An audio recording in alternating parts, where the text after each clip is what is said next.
was termed the mysteries, unquote.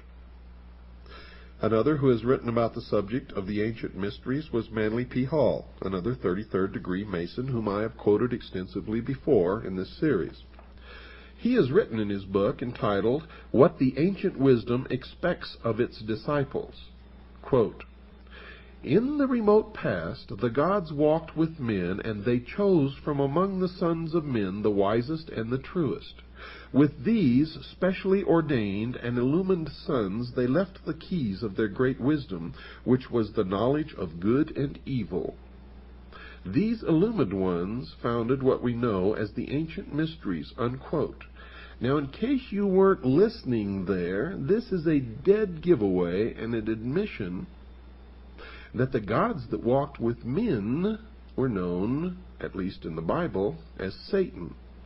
For he says here, and I'm going to read this again for you folks, because I know some of you just didn't pick it up, because I know how the minds of the sheeple operate. And there's a lot of sheeple listening. There's also a lot of people listening who aren't sheeple. And they know that I'm not talking to them. If the word sheeple applied to you makes you angry, then, folks, it is an indication that it fits you like a shoe, like a glove, that you are indeed one of the sheeple. Let me read it again. Quote, "With these specially ordained and illumined sons, they left the keys of their great wisdom, which was the knowledge of good and evil." According to the Bible, the knowledge of good and evil was imparted to Adam when Satan enticed Eve to eat of the fruit of the tree of knowledge, and she in turn enticed Adam. And what was the fruit of the tree of knowledge? It was the knowledge of good and evil. It was forbidden for man to know that. Now, I'm not making judgment on any of this. I'm just telling you what my research says. Remember, this is not a religious program. And while I, myself, personally, have my own idea of what my own religion is, I am in no means trying to foist it off on anyone else. Let me continue. He wrote, and we're talking about Manly P. Hall, 33rd degree Freemason, he wrote additional comments about these mysteries in another of the books he has written called The Secret Teachings of All Ages.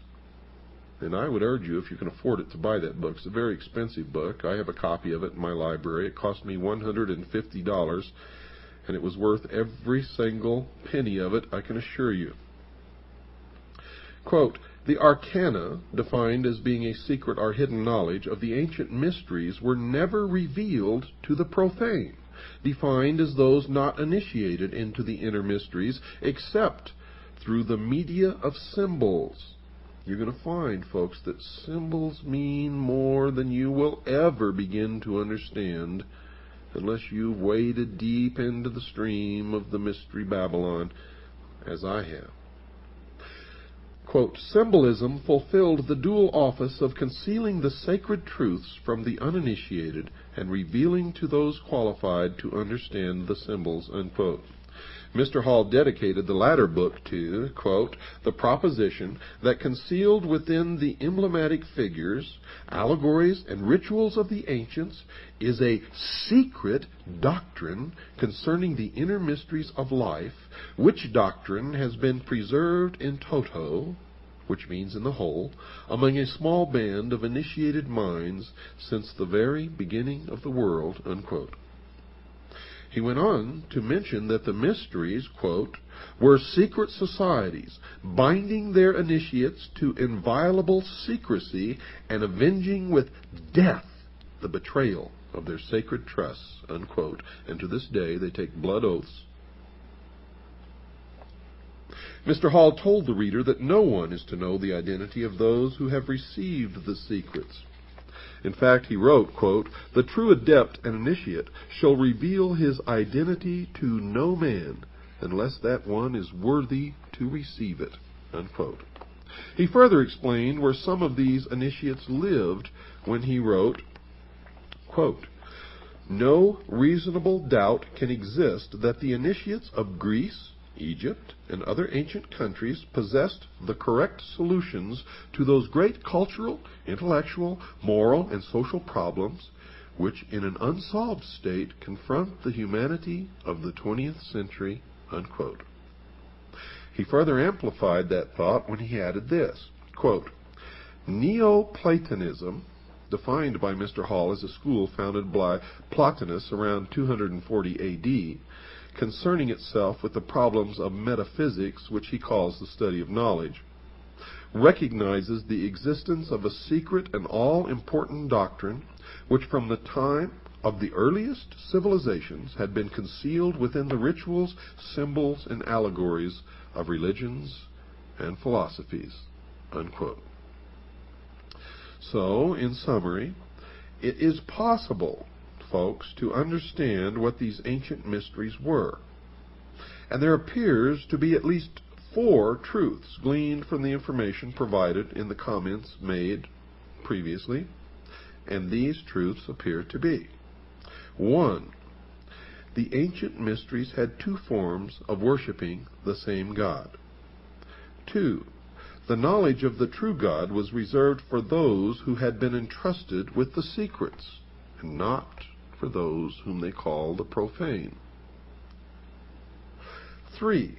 Those who understood those secrets were sworn to the strictest secrecy. And 4. Those who had knowledge of the secrets claimed to possess all of the answers to all of the problems of mankind. Now, there was an additional secret for the secret bearers.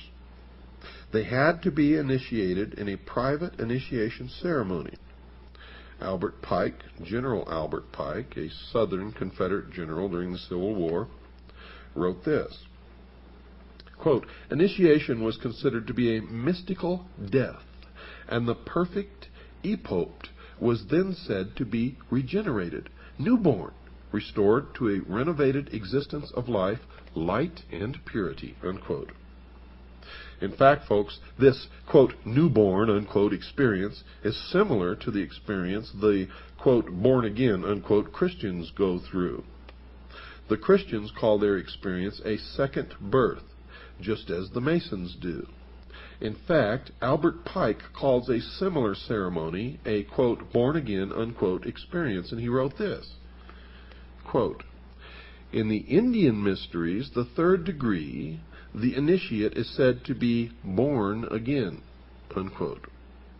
The ceremony in the ancient mysteries has been described by the Masonic writer Manly P. Hall. Quote, In the ancient system of initiation, the truth seeker must pass through a second birth, and those who attained this exalted state were known thereafter as, quote, the twice born, unquote. This new birth must be personally earned through a complete regeneration of character and conduct, unquote.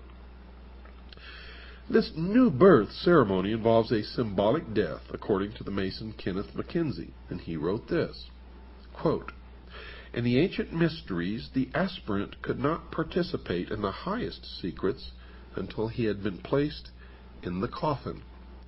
In this, he was symbolically said to die, and his resurrection was to the light, unquote.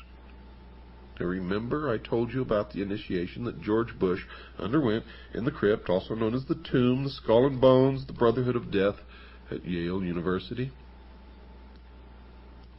This is what they're talking about. During a press conference, a reporter asked George Bush if he was a Christian, and he replied thusly, quote, If you're asking if I have been born again, the answer is yes, unquote. And indeed, he had. Modern-day Masons participate in an almost similar ceremony to the one described by these Masonic writers. In the 3rd degree, called the Master Mason degree, inside the Blue Lodge, the candidate is actually knocked off of his feet by several of the Masons in attendance. He is wrapped up in a blanket and moved to the western end of the temple. There, after further ceremony, he is raised up by a grip called the Master's Grip, or the Grip of the Lion's Paw. Those who learned the mysteries also learned that they had a secret project, one that was described by Albert Pike in his book entitled Morals and Dogma. Mr. Pike wrote this: